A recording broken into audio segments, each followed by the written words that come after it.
우리가 하는 일에 비해 더 받아야 해. 삼성은 우리 덕분에 엄청난 이익을 보고 있잖아. 인도 삼성 공장에서 일하는 직원들이 이구동성으로 외치고 있습니다. 우리는 충분히 못 받고 있어. 삼성 직원들이 파업에 동참하면서 하나둘 일하는 것을 멈추고 파업 현장으로 향하고 있습니다. 삼성이 인도에 세운 공장은 인도 직원들에게 다양한 혜택을 제공하며 이로 인해 그들의 삶의 질이 크게 향상되었습니다. 특히 삼성의 첸나이 공장은 직원들의 복지를 최우선으로 삼고 직장 내 환경을 개선하는 데 많은 노력을 기울이고 있습니다. 삼성은 지역 내 다른 공장들과 비교했을 때 훨씬 높은 임금을 지급하고 있습니다. 예를 들어 첸나이 공장에서는 직원들에게 지역 평균 임금의 약 1.8배에 달하는 급여를 제공합니다. 또한 직원들은 초과 근무 수당, 식사 제공, 무료 셔틀버스 등 다양한 복지 혜택을 받습니다. 삼성은 또한 직원들의 장기적인 성장과 발전을 지원하는 프로그램을 운영하고 있습니다. 지속적인 직무 훈련과 개발 프로그램을 통해 직원들이 직장 내에서 성장할 수 있는 기회를 제공합니다. 건강보험 혜택도 상당히 크며 직원뿐만 아니라 가족 구성원 5명까지 보험 혜택을 받을 수 있습니다. 이는 직원들의 건강과 복지를 매우 중요하게 생각하는 삼성의 정책을 잘 보여줍니다. 또한 삼성은 인도 공장에서 여성 직원들을 위한 안전하고 지원적인 근무 환경을 조성하는 데도 주력하고 있으며 다양성을 존중하는 문화를 장려하고 있습니다. 이러한 노력은 직원들이 직장에서의 만족도를 높이고 장기적으로 회사와 함께 성장할 수 있도록 돕는 중요한 요소로 작용하고 있습니다. 이와 같은 복지 혜택과 성장 기회를 통해 삼성은 단순한 고용주 이상의 역할을 수행하며 인도 내 경제 발전과 직원들의 개인적인 성장에 큰 기여를 하고 있었는데 직원들은 더 많은 것을 요구하면서 파업을 시작하다니요. 그 사연 지금부터 시작해 보겠습니다. 저는 창가에 서서 끝없이 펼쳐진 들판을 바라보고 있었습니다. 그 땅은 메마르고 작은 농작물이 여기저기 흩어져 있었는데 저와 제 가족이 이곳에서 얼마나 오랫동안 살아남기 위해 고생했는지를 떠올리게 했습니다. 저희 가족뿐만 아니라 마을 사람들 모두가 농사에 의존하며 살고 있었거든요. 마을은 외딴 곳에 있었고 인프라나 교육, 의료 시설도 전혀 없었습니다. 그때는 글을 아는 사람도 거의 없었고 깨끗한 물조차 귀했죠. 어릴 때 기억에 작은 병에 걸려도 의료 시설이 없어 큰 비극으로 이어지는 경우가 많았습니다. 저는 제 동생 셋을 그렇게 잃었습니다. 모두가 막을 수 있었던 병으로 떠나갔어요. 그 시절을 떠올리면 아직도 가슴이 아픕니다. 깨끗한 물이 없어서 많은 사람들이 더러운 물을 마시고 병에 걸려 죽었습니다. 제 아버지는 깨끗한 물을 구하기 위해 몇 시간을 걸어 다녔지만 그마저도 안전하지 않은 경우가 많았어요. 저는 그때 어린 소녀로서 아무것도 할 수 없다는 게 참 답답했습니다. 우리 마을 사람들은 글을 읽고 쓸 줄 몰랐기 때문에 책이 있어도 소용이 없었겠죠. 그런데 어느 날 그 모든 것이 바뀌었습니다. 마치 기적처럼 느껴졌지만 그때는 그 변화가 우리 삶에 얼마나 큰 영향을 줄지 상상도 못했죠. 한국의 삼성이라는 회사가 우리 마을에 공장을 세우기로 했습니다. 처음에 공장이 뭐 하는 곳인지 몰랐어요. 그냥 뭔가 큰일이 일어날 것 같은 기분만 들었어요. 처음으로 큰 트럭들과 기계들이 마을로 들어오는 것을 봤던 날을 기억합니다. 그런 걸 처음 봤던 저로서는 굉장히 낯선 광경이었어요. 그들은 땅을 다지고 공장을 짓기 시작했습니다. 그런데 공장만 짓는 게 아니었어요. 도로를 깔고 깨끗한 물을 사용할 수 있는 시설도 갖추기 시작했죠. 처음으로 우리 마을에 가로등이 생기고 밤에도 도로가 보이기 시작했어요. 마치 우리가 한순간에 다른 세상으로 옮겨간 듯했죠. 이제 더 이상 어둠 속에서 살지 않게 된 겁니다. 하지만 가장 큰 변화는 삼성이 병원과 학교를 세웠을 때였어요. 병원과 학교라니 저는 믿을 수가 없었어요. 우리 마을에 학교가 생긴다는 게 마치 꿈 같았죠. 드디어 배울 기회가 생긴 거예요. 그리고 그 기회는 어른인 저에게도 열려 있었어요. 저 같은 성인도 저녁에는 학교에 가서 공부할 수 있었어요. 저는 상상도 못했던 영어까지 배우게 되었죠. 삼성병원은 우리에게 더 큰 희망을 주었습니다. 제 남동생 라울은 어릴 때 소아마비에 걸려 걷지 못했는데 병원에서 수술을 받을 수 있다고 했어요. 우리 가족은 처음엔 믿기지 않았지만 병원 의사 선생님이 가능하다고 하셨죠. 그래서 수술을 받게 했는데 정말 기적 같은 일이 일어났습니다. 라울이 다리로 다시 걷기 시작한 거예요. 힘들게라도 서서 한 걸음 한 걸음 내딛는 모습을 보며 저희 가족 모두가 눈물을 흘렸습니다. 이제 라울은 그저 걷지 못하는 소년이 아니라 마을 사람들에게 행운의 소년으로 불리게 되었어요. 그 뒤로 주변에 건강하지 않는 마을 사람들이 정말 많은 진료와 치료로 건강을 다시 찾고 일상으로 돌아가는 모습을 많이 볼 수 있었어요. 정말 병원 하나 있는 것과 없는 것의 차이가 마을 사람들에게는 엄청난 기회를 준 것이었죠. 이 병원은 제 동생만 구한 게 아니에요. 몇 년 후에는 제 아버지의 생명도 구했죠. 아버지께서 들판에서 일하시다가 갑자기 쓰러지셨어요. 급히 병원으로 모셔갔는데 심장마비였다고 했어요. 만약 그 병원이 없었더라면 아버지는 그날 돌아가셨을 겁니다. 의사들이 빠르게 처치해 주셔서 다행히 목숨을 건지셨죠. 저는 병원 밖에서 기도하면서 기다렸는데 아버지가 괜찮다는 소식을 들었을 때 정말 태양이 다시 뜬 것 같은 기분이었어요. 삼성은 우리 가족만 도운 게 아닙니다. 마을 곳곳에 삼성이 가져다 준 변화가 있었어요. 많은 사람들이 삼성을 통해 병도 고치고 아이들도 학교에 다닐 수 있게 되었죠. 처음으로 우리는 미래에 대한 희망을 가질 수 있었습니다. 직업도 생기고 교육도 받고 의료 혜택까지 누리게 되었어요. 마을 사람들 모두가 마치 꿈속에서 사는 것 같았죠. 저는 운이 좋았습니다. 학교를 마친 후 삼성 공장에서 일할 기회를 얻게 되었으니까요. 그것도 그냥 일하는 게 아니라 관리자로 일하게 되었습니다. 농부의 딸이었던 제가 이제는 공장을 운영하는데 도움을 주는 사람이 된 겁니다. 제 가족은 더 이상 하루하루를 걱정하며 살지 않게 되었고 저는 그런 제 삶이 너무나도 자랑스러웠습니다. 삼성은 그저 공장을 세운 것이 아니었습니다. 우리 마을의 미래를 세운 것이었어요. 이제 우리는 더 이상 잊혀진 존재가 아니었어요. 우리는 더 큰 세상의 일부가 되었습니다. 그때는 몰랐지만 그 희망이 곧 시험대에 오를 날이 다가오고 있었습니다. 저희 마을 이야기는 이제 막 시작된 것이었지만 저는 이미 그때 우리가 얼마나 큰 기회를 얻었는지 알고 있었습니다. 이 기회를 어떻게 활용할지는 우리에게 달려 있었습니다. 처음에는 소문이 천천히 돌기 시작했어요. 처음에는 그냥 쉬는 시간에 일꾼들끼리 하는 작은 이야기처럼 들렸죠. 하지만 시간이 지날수록 그 소문을 무시할 수 없게 되었어요. 사람들은 임금과 근로 조건에 대해 이야기하고 있었고 그건 평소와는 다른 불만 같았어요. 저는 삼성 공장에서 생산 라인을 관리하고 있었고 일이 잘 돌아가게 하느라 정신이 없었어요. 관리자로서의 일은 쉽지 않았지만 제가 하는 일에 자부심을 느꼈고 제가 하고 있는 일이 중요하다고 생각했어요. 그런데 어느 순간부터 주변의 소음이 점점 커지기 시작했어요. 우리는 충분히 못 받고 있어.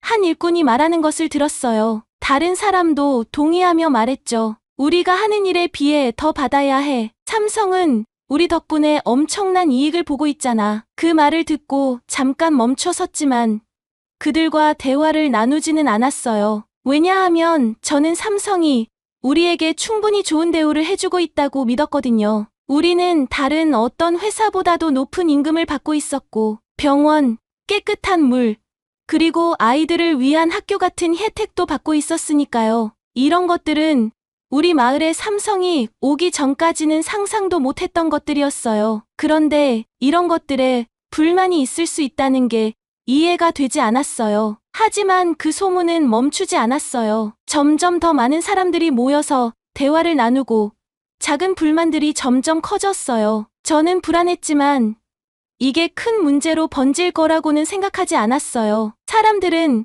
가끔 불평을 하잖아요. 그게 그냥 스트레스를 푸는 방법이라고 생각했죠. 하지만 제가 틀렸다는 것을 곧 깨닫게 되었어요. 어느 날 오후 제가 사무실에서 보고서를 준비하고 있을 때 몇몇 일꾼들이 제 사무실 문을 두드렸어요. 그들의 표정은 심각했고 긴장감이 느껴졌죠. 아누시카, 할 이야기가 있어요.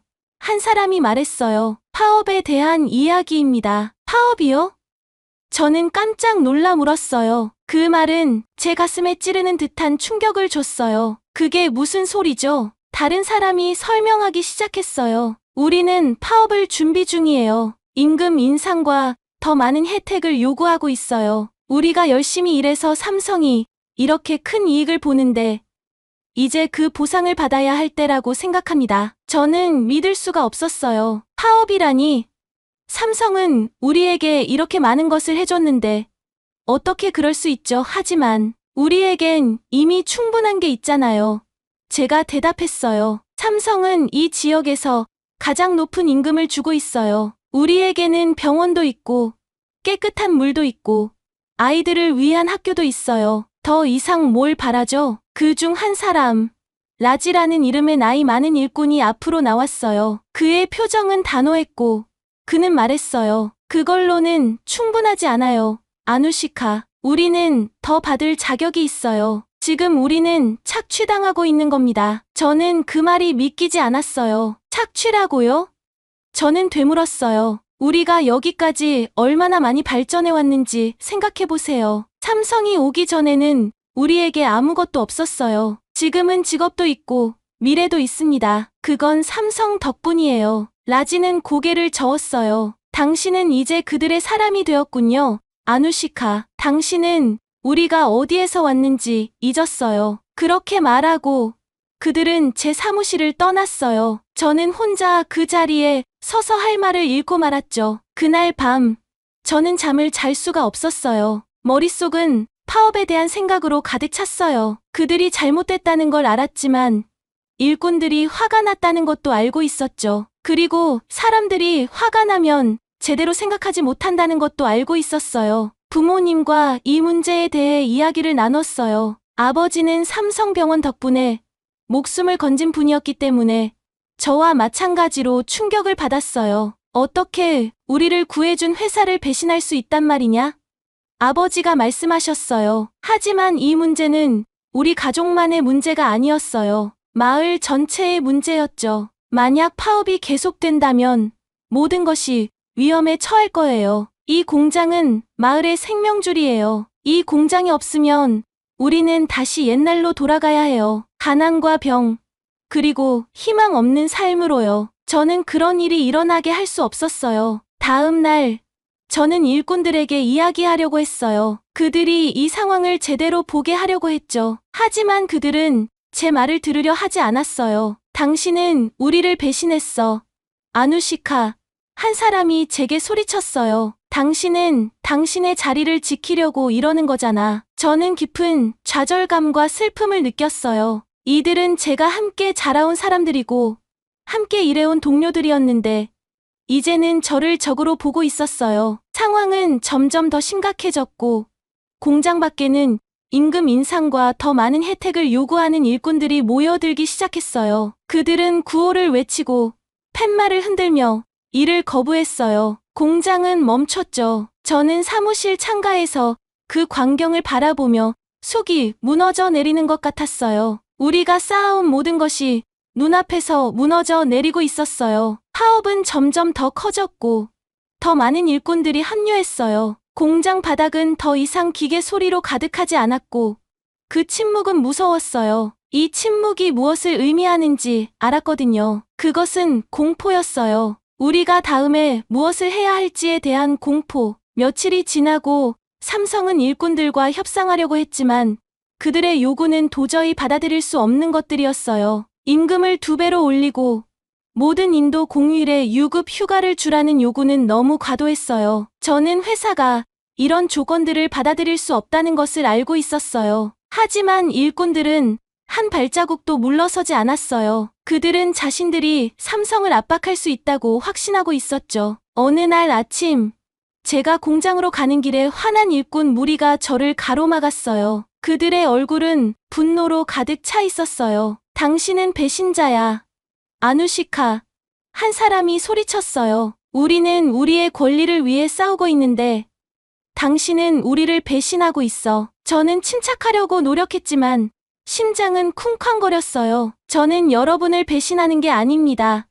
저는 조용히 말했어요. 저는 이게 계속되면 우리 모두에게 무슨 일이 일어날까봐 걱정돼서 그래요. 하지만 그들은 제 말을 들으려 하지 않았어요. 누군가는 제 발 앞에 침을 뱉었고 다른 사람들은 소리를 지르기 시작했어요. 저는 이 사람들이 한때 저를 친구라 부르던 사람들이라는 걸 깨달았어요. 그리고 이제 그들은 제가 적이 된 것처럼 행동했죠. 저는 그때 상황이 손을 벗어났다는 것을 알았어요. 이제 이건 단순히 임금 문제가 아니었어요. 이건 자존심과 분노, 그리고 분노였어요. 일꾼들은 자신들이 부당한 대우를 받았다고 생각했고 제가 무슨 말을 하든 그들의 마음을 바꿀 수는 없었어요. 파업은 몇 주 동안 계속됐어요. 공장은 계속 멈춰 있었고 마을은 점점 긴장감에 휩싸였어요. 공장에서 나오는 수입이 없으면 사람들이 어떻게 살아갈지 걱정하기 시작했어요. 학교는 아직 열려 있었지만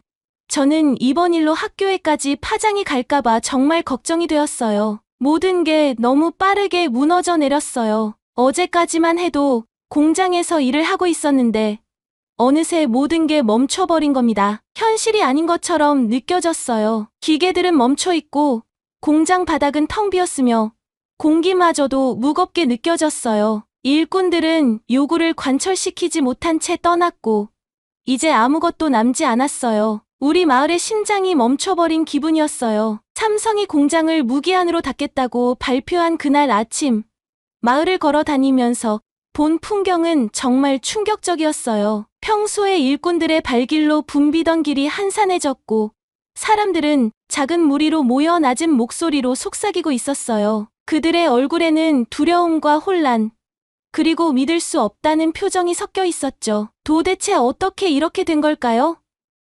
불과 몇 달 전만 해도 우리 삶은 희망으로 가득 차 있었는데 말이에요. 병원이 제일 먼저 문을 닫았어요. 병원이 잠정 폐쇄라는 표지를 붙인 걸 봤을 때 정말 믿기지 않았어요. 우리 아버지와 동생 라울의 목숨을 구해줬던 그 병원이 이제 문을 닫았다고요. 병이 있는 사람들은 이제 갈 곳이 없었어요. 병원에 가는 대신 그들은 실망스러운 얼굴로 돌아가야 했죠. 제가 직접 보았어요. 한 어머니가 아픈 아이를 안고 병원 문 앞에 서 있었는데 그녀의 얼굴에는 절망이 가득했어요. 아무도 도와줄 수 없었어요. 다음은 학교였어요. 며칠 동안 교사들은 수업을 계속 진행하려고 애썼어요. 혹시 상황이 나아지지 않을까 하는 희망 때문이었겠죠. 하지만 공장에서 나오는 자금이 없으면 학교도 운영할 수 없었어요. 결국 교사들도 떠나고 학교 문도 닫혔어요. 배움에 대해 그렇게나 기대하던 아이들이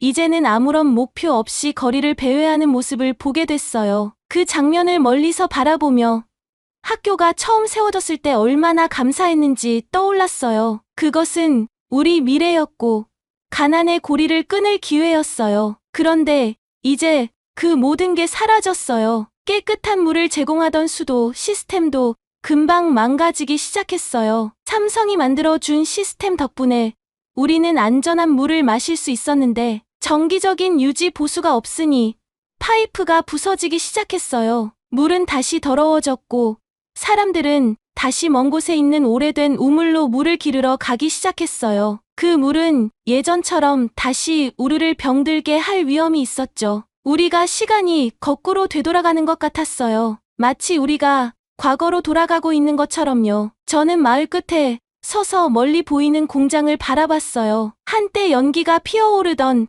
그 큰 굴뚝들은 이제 조용했어요. 문이 잠긴 공장, 먼지 쌓인 기계들, 우리는 정말 소중한 것을 잃어버린 게 아닐까 하는 생각이 들었어요. 우리가 만든 발전을 너무 당연하게 여긴 나머지 이제 그 모든 것이 손가락 사이로 빠져나가고 있는 것 같았어요. 가장 마음 아픈 건 사람들의 변화였어요. 한때 희망과 활기로 가득했던 이웃들이 이제는 패배한 사람들처럼 보였어요. 새 일자리와 기회에 대한 설렘으로 가득 찼던 사람들이 이제는 가족을 어떻게 먹여 살릴지 걱정하고 있었어요. 파업을 이끌었던 사람들, 더 나은 삶을 약속했던 그 사람들은 이제 사라졌어요. 그들은 우리를 분노하게 만들고 모두를 벼랑 끝으로 몰아넣고는 정작 떠나버렸어요. 우리가 버려진 기분이었어요. 우리 가족은 남은 희망을 붙잡으려고 했지만 쉽지 않았어요. 공장이 없으면 제 일도 없어요. 우리가 생계를 유지할 수 있는 수입은 끊겼어요. 한때 우리 마을의 변화를 자랑스럽게 여기던 아버지는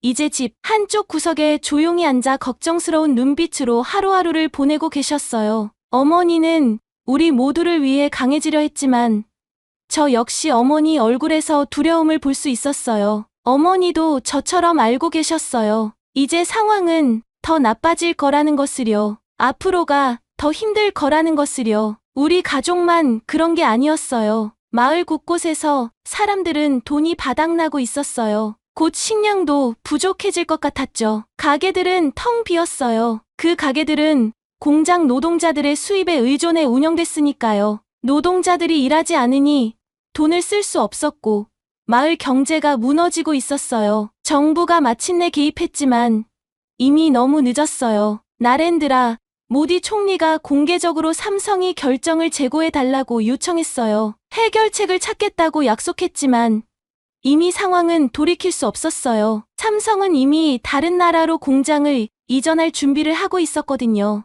회사는 돌아오지 않을 거예요. 저는 우리가 어떻게 이렇게까지 되었는지 자꾸 생각하게 되었어요. 노동자들은 더 나은 것을 위해 싸운다고 믿었지만 결국 그들은 우리에게 더 나은 삶을 주었던 그 공장을 파괴해버린 겁니다. 마치 악몽 속에 갇힌 것 같았어요. 깨어나고 싶지만 그럴 수 없었어요. 우리가 가진 것을 제대로 소중히 여겼다면 상황이 달라졌을까요? 삼성은 우리 마을에 들어와 모든 것을 주었어요. 일자리, 교육, 의료 혜택. 그런데 우리는 그들에게 등을 돌렸어요. 우리는 더 많은 것을 요구했죠.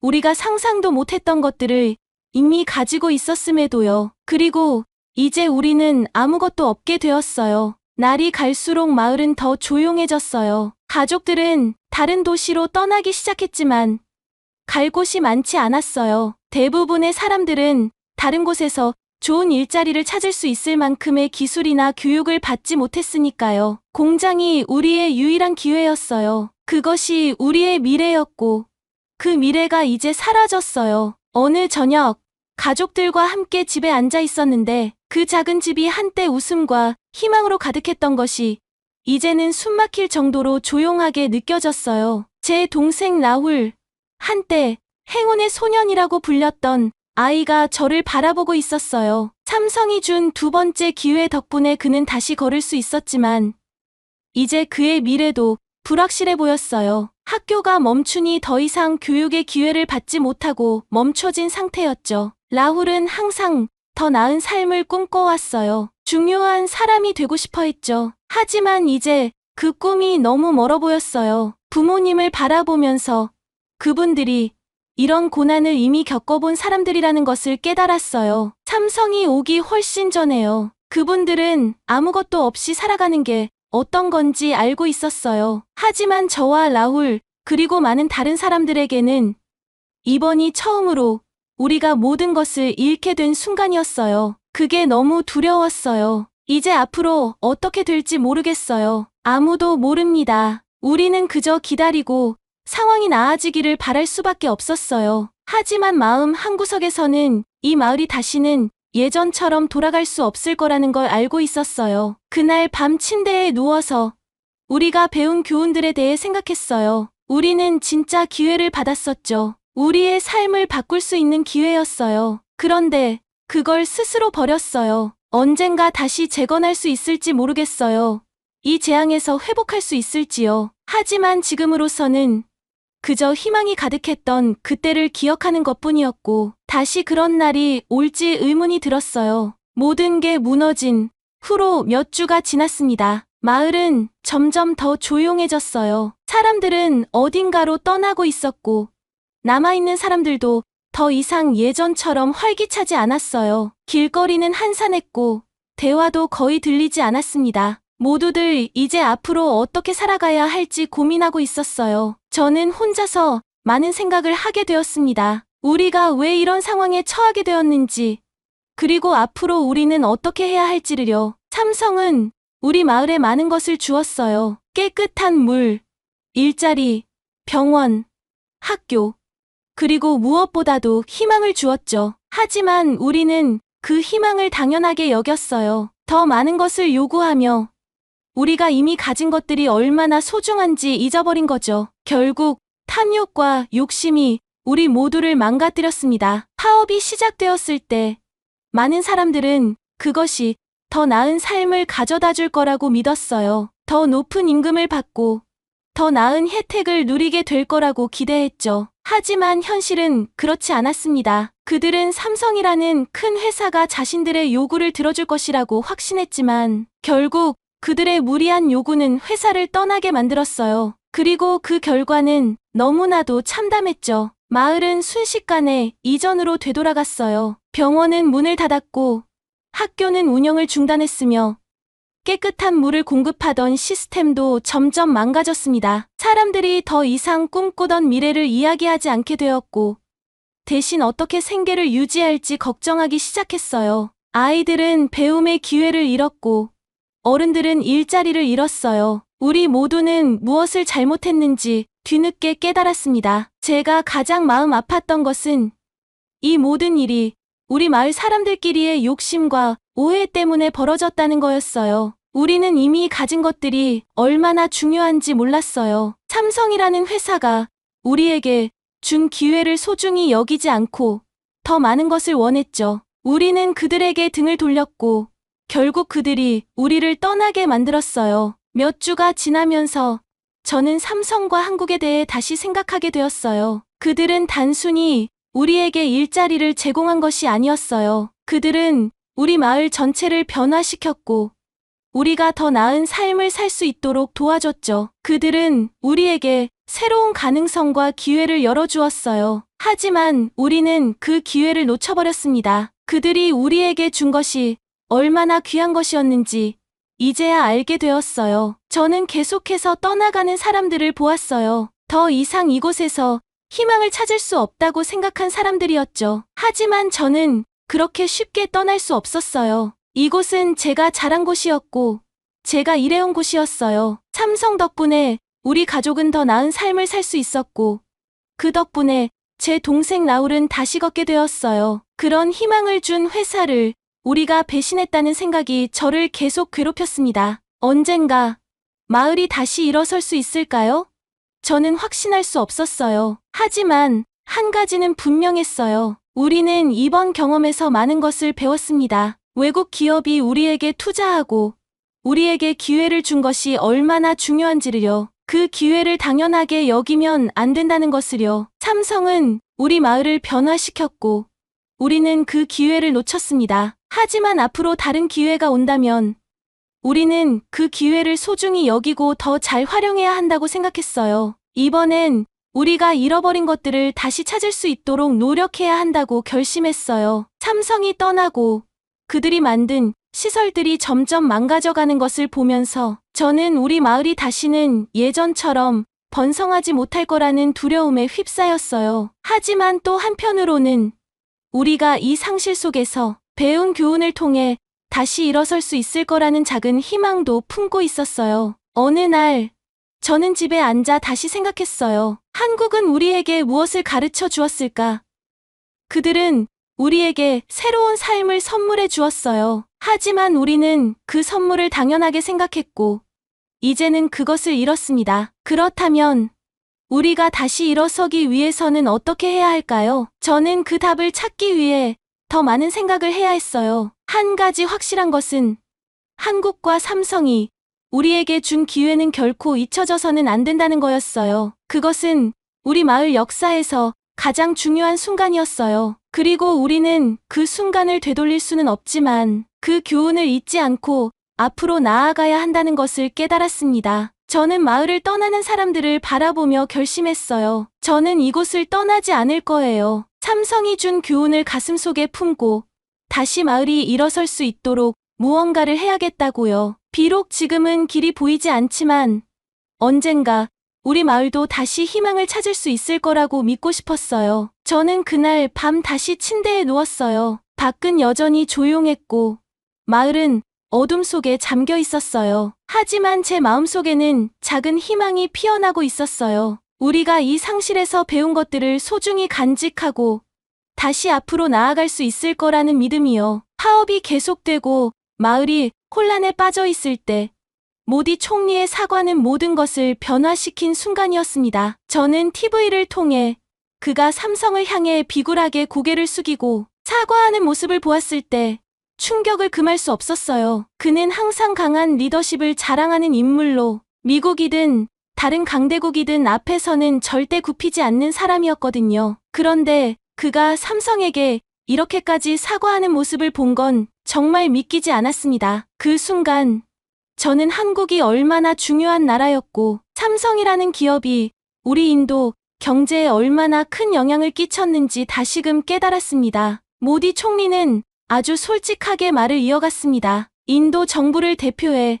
불법 파업으로 인해 발생한 혼란에 대해 삼성과 대한민국에 진심으로 사과한다고 했어요. 그는 계속해서 인도는 외국인 투자를 언제나 환영하고 삼성 같은 기업이 인도 경제에 얼마나 중요한지를 잘 알고 있다고 말했습니다. 그러면서 인도는 앞으로도 기업 친화적인 환경을 조성하기 위해 모든 노력을 다할 것이라고 약속했죠. 그의 목소리에는 절박함이 묻어났습니다. 삼성의 공장이 철수하게 되면 인도의 경제는 걷잡을 수 없는 타격을 입게 될 것이었으니까요. 저는 그 장면을 지켜보면서 마음속 깊은 곳에서 한국에 대한 존경심이 더 커졌어요. 삼성이 인도에서 차지하는 비중이 이렇게 클 줄은 저도 미처 몰랐습니다. 한국과 삼성은 그저 기술을 수출하고 제품을 판매하는 나라와 기업이 아니었어요. 그들은 우리 마을에 희망을 가져다 준 존재였어요. 깨끗한 물,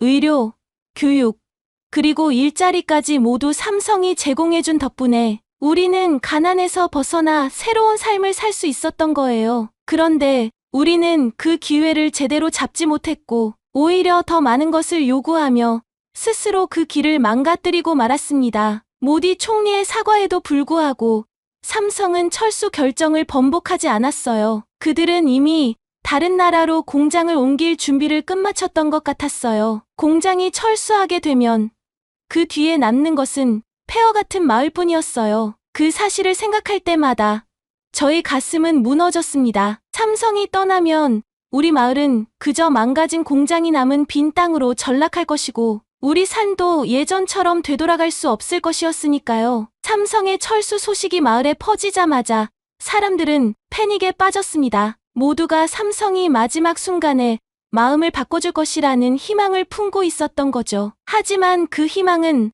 허무하게 무너졌습니다. 공장이 철수한다는 공식 발표가 나자 마을은 마치 시간을 멈춘 듯 했습니다. 일자리도, 꿈도, 미래도 한순간에 사라져 버린 거였어요. 저는 매일 밤 삼성이 마지막 기회를 주기를 간절히 기도했습니다. 삼성이 우리 마을을 떠나지 않기를, 그들이 다시 한번 우리에게 손을 내밀어 주기를 간절히 원했습니다. 공장이 떠난다면 우리 마을은 완전히 몰락하게 될 것이고 우리의 희망도 함께 무너질 것이라는 사실을 너무나 잘 알고 있었어요. 그래서 매일 밤 잠들기 전 저는 눈물을 흘리며 기도했어요. 한국이, 삼성이 우리를 버리지 않기를요. 이때 저는 또 하나의 중요한 교훈을 깨달았어요. 외국 기업이 우리에게 준 기회는 당연한 것이 아니었어요. 그것은 우리가 소중하게 여겨야 하는 것이었고 절대로 놓쳐서는 안 되는 기회였어요. 한국은 우리에게 경제적 도움을 준 것만이 아니었어요. 그들은 우리에게 미래를 선물했어요. 그리고 그 미래를 제대로 관리하지 못한 것은 우리 스스로의 잘못이었습니다. 우리는 감사하는 마음 대신 더 많은 것을 요구했고 그 결과는 참혹했어요. 제가 아는 한 삼성은 단순한 기업이 아니었어요. 그들은 우리의 삶을 구해준 존재였어요. 그들이 없었다면 저는 지금도 가난한 농가에서 땅을 일구고 있었을 거예요. 동생 라울도 여전히 걷지 못하는 채로 고통받고 있었을 테고요. 우리 마을 전체가 삼성 덕분에 새로운 삶을 살 수 있었어요. 그들이 우리에게 준 기회는 정말로 소중한 것이었죠. 그리고 그 기회를 망친 것은 바로 우리 자신이었습니다. 저는 지금도 한국과 삼성에 대해 긍정적으로 생각해요. 그들은 우리에게 가장 어려운 시기에 도움을 준 유일한 나라였어요. 그들이 우리를 포기한 이유는 우리가 그들의 신뢰를 저버렸기 때문이에요. 하지만 그들이 보여준 헌신과 배려는 결코 잊히지 않을 겁니다. 저는 항상 한국이 왜 그렇게 우리에게 진심을 다했는지 생각해요. 아마도 그들은 우리가 변화할 수 있는 잠재력을 보았기 때문이겠죠. 그리고 그들은 우리에게 그 기회를 주었어요. 그들은 단순히 공장을 세우고 떠난 것이 아니라 우리 마을에 더 나은 삶을 살 수 있는 방법을 가르쳐 주었어요. 우리가 그 가르침을 제대로 이해하지 못했지만요. 지금 우리 마을은 예전의 그 희망을 되찾을 수 있을까요? 솔직히 말하면 확신할 수 없어요. 하지만 저는 한 가지를 믿어요. 우리는 이 상실에서 교훈을 얻었고 다시 한번 기회가 주어진다면 그때는 절대로 그것을 놓치지 않을 거라는 걸요. 앞으로의 길은 쉽지 않겠지만 저는 여전히 작은 희망을 품고 있어요. 한국과 삼성은 우리에게 단순히 경제적 도움을 준 것이 아니에요. 그들은 우리에게 희망을 주었고 그 희망은 여전히 제 마음속에서 타오르고 있어요.